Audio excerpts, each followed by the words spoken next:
So, Beverly, what really happened? I live with my mom. My mom has a garden at the back of the house. So, I mean, a woman who is almost 80, she's always bored. She wants to do gardening stuff. So she always goes to her farm. That's what she calls it every morning. So apparently she went to do her regular farming and she gathered some weeds, and she bent it. So according to her, the fire had gone down and she left and she went to relax. So my household made lunch and went to give her food. So when she was going back to my side of the apartment, then she could perceive smoke. So she went through the corridor and um, she realized that the smoke is coming from the back. So my room faces the back itself. So she said she went to open my door, and the smoke had engulfed the whole room. So she shut it back and quickly ran to grandma's place and said, "Grandma, are you burning something at the back of the house?" And she said, me dum no, diasem. So they both of them walked to the back of the house and saw that fire was raising the whole place. By then, my cousin had gone to pick my first daughter from school. So he got back and came to meet the fire. And they went to open the poly tank, and my cousin and my household started pouring water on the fire. So when they were pouring water, the smoke was coming. So they decided that they should take grandma and the kids out of the house. So they took grandma and the kids out and drove the two cars out of the house. And when they tried coming back to save whatever, the smoke had engulfed the whole house. So they started calling fire service. So I was in town in Tema, all right, not too far. Then a neighbor called me that um, um, Beverly, your house is on fire. There was so much traffic from where I was going. I had to park my car, jumped on Okada, and quickly get to my house. When I got there, by God's grace, fire service was there all right. But over 40 minutes, they didn't know what to do.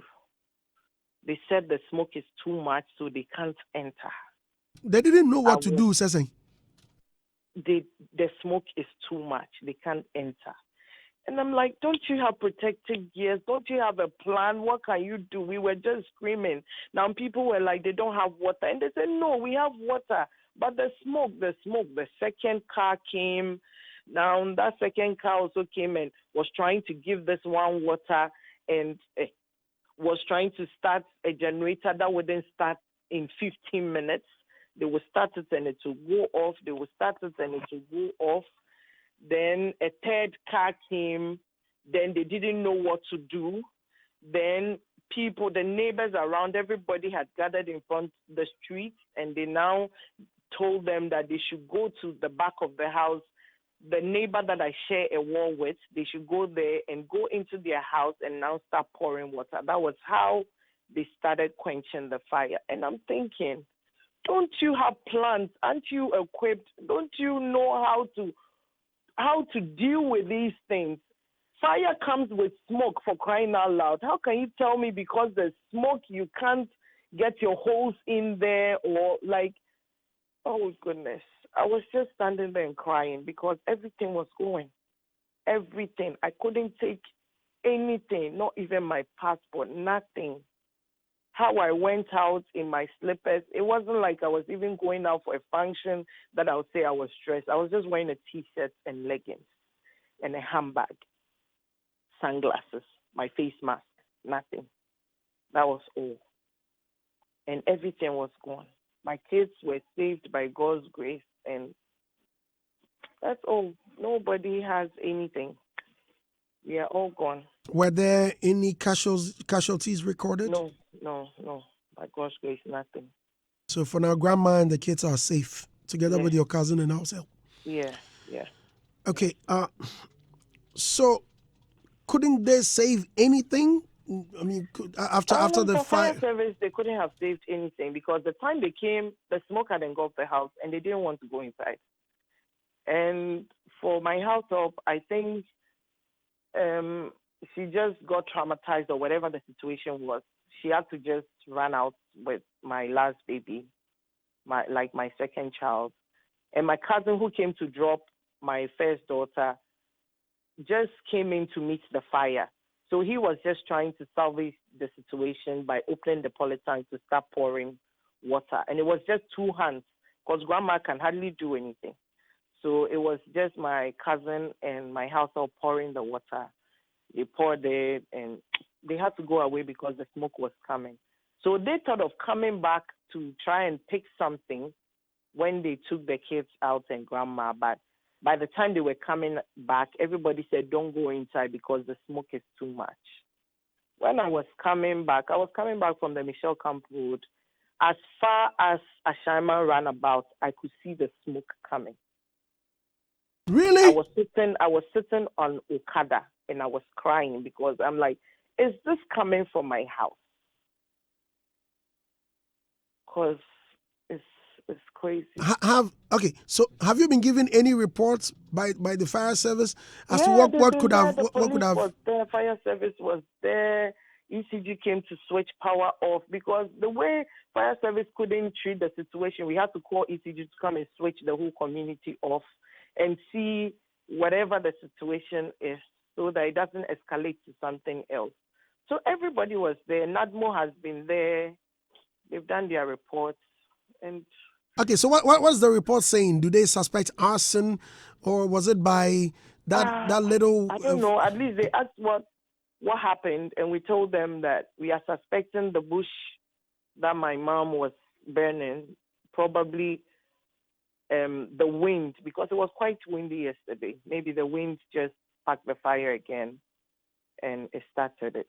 That's what we are suspecting, but they said they are coming back today to check in. I don't know. So everything is down, like it's empty. It's an empty house. The building is down, everything. So The moment the roof went off, everything was just raising down. So where did you spend the night? I'm in my sister's house. We are all here. To children? My children, my mom, yeah.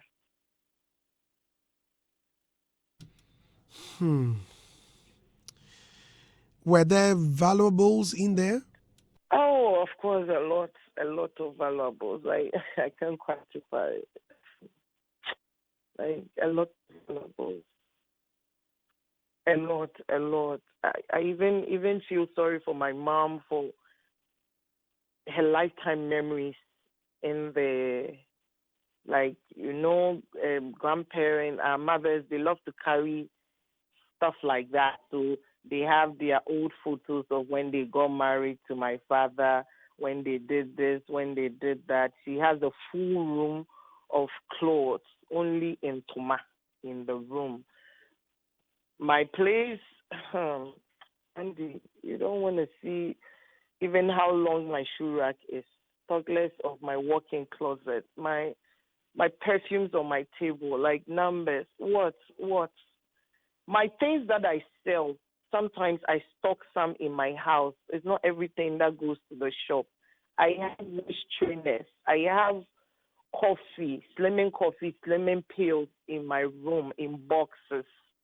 If my house help had even called me that this is happening, I would have said, carry this out for me. At least these are things I sell. Like, nothing. Everything is gone.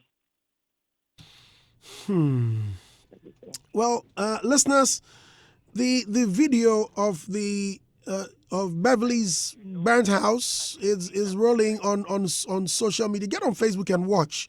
On Facebook, just go and see how dilapidated it looks. I mean, it's everything. Fires raised it down, and it's very unfortunate. Beverly, I accept my condolence. I mean, this is very, very sad. Thank you. This is bad. So what is grandma saying? I don't know how you you're Oh, gonna deal with the situation. But for now, how's she feeling? Or what has she um, said? she's okay. She was traumatized. She couldn't leave the house. She wants to take this. She wants to take that. She hasn't been able to eat. She's feeling sorry for the situation, Oh, but we don't want to talk too much about it because this is something that we always say that, I mean, that your garden, burning, stop burning, stop burning. But she always says after burning, she'll stay there and make sure. But we never even thought of the fire going this far. Our thought was always the smoke that comes with the burn. After burning it, you see that the smoke has entered rooms and stuff. And my neighbor that I share my wall with is always fighting. Your mother is burning in her garden, and I don't like the smoke. I don't like the smoke, but abrewa, So sometimes when they get to a certain age, they don't want to listen to anything. What they want to do is what they do. Yes, who is it? okay. But is do you own the house? Yes, it's my house. Was it insured? No. Did you have fire extinguishers at home? Anything of No. the sort? No. Very This is unfortunate. a lesson. Like, it's a lesson. Don't have anything. No plans. Nothing. Which advice would you give? I know it's quite a traumatic situation for you. How would you advise listeners or people who may be in this kind of situation? Ah, my major advice is really not for people who find themselves in this situation because really these things happen without you knowing. There's no plan, nothing.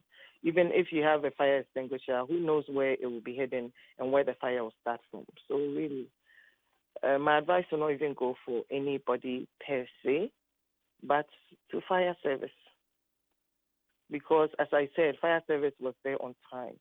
But what's the sense in coming on time when you are not well equipped or you can't salvage the situation? At the end of the day, you came and the house still got burnt down.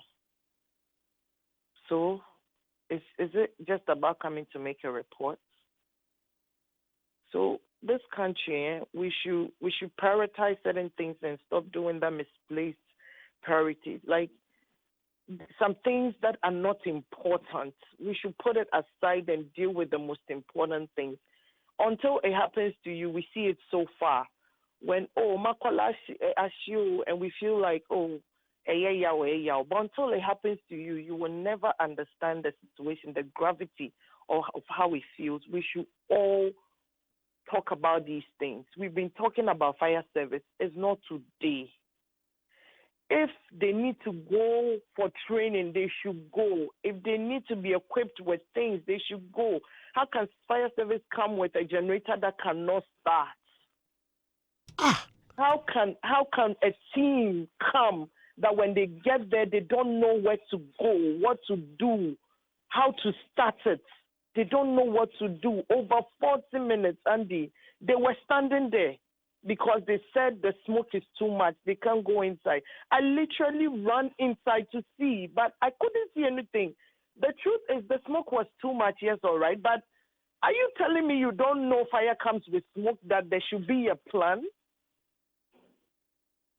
I couldn't see anything. The whole place was white.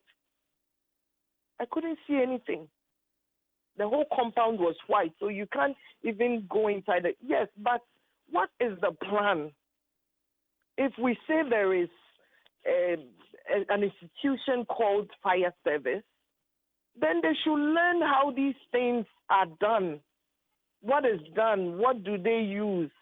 Because at first they say they don't have water. That's what the stories we've been hearing. These people came with water. So they should be trained. If their equipment or their things they have to wear, something to know how to deal with these things. Like, for instance, if they've gone under training, they know how our houses are built. They know that you don't even have access to certain places. So in such situations, what's the best thing to do? It was the layman standing there that said, this third car has come, and this third car can also literally do nothing. Go to the back of the house, enter somebody's house, and start quenching the fire from the back of the building, because that's where the fire is coming from. Before they say, okay, then they moved. Like, you don't know that this is what you're supposed to do. Beverly, please take heart. I know it's a very difficult situation that no one would want to be in. So how do we help? Really, I don't know. I don't even have panty to wear. So, I don't know.